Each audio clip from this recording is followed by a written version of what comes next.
You know what day it is. It's time for... It was supposed to be a good day!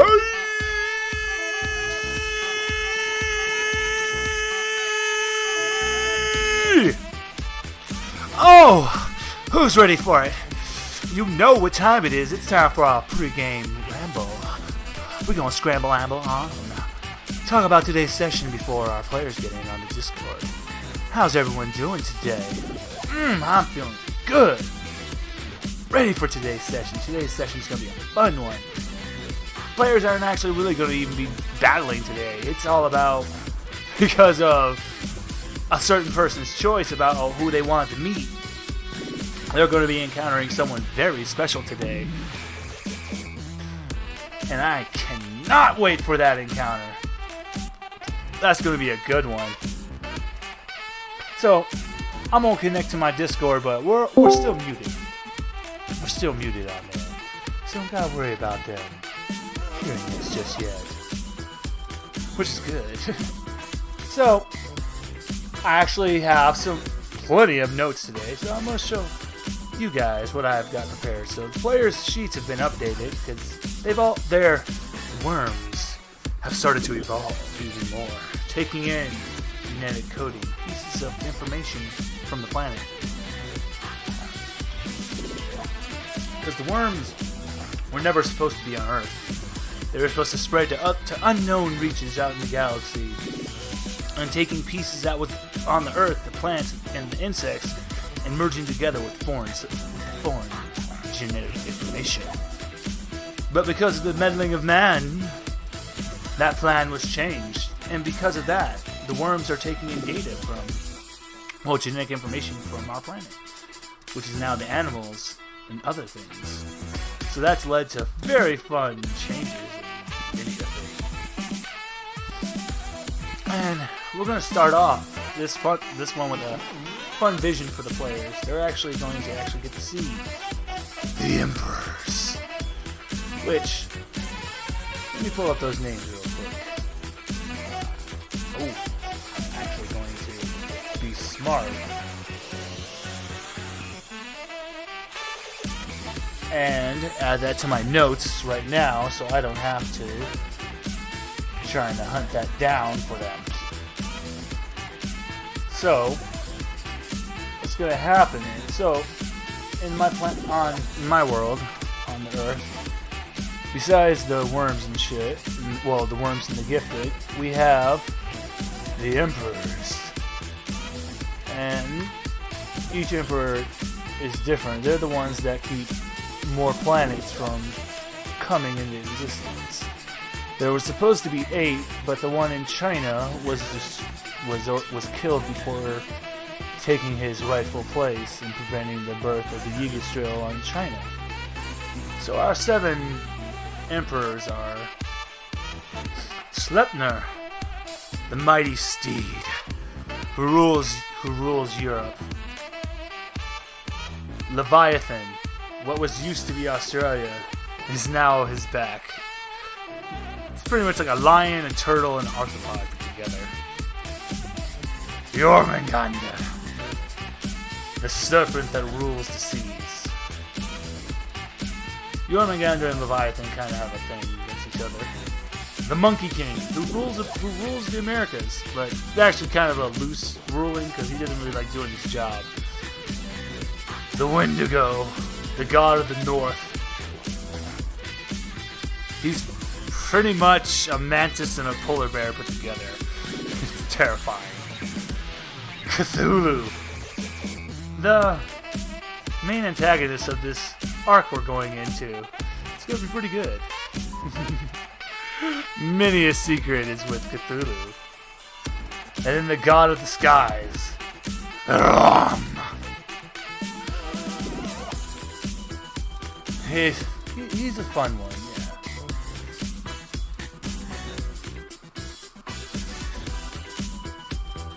And then, today's players, they actually are going to be meeting a lot of different people today.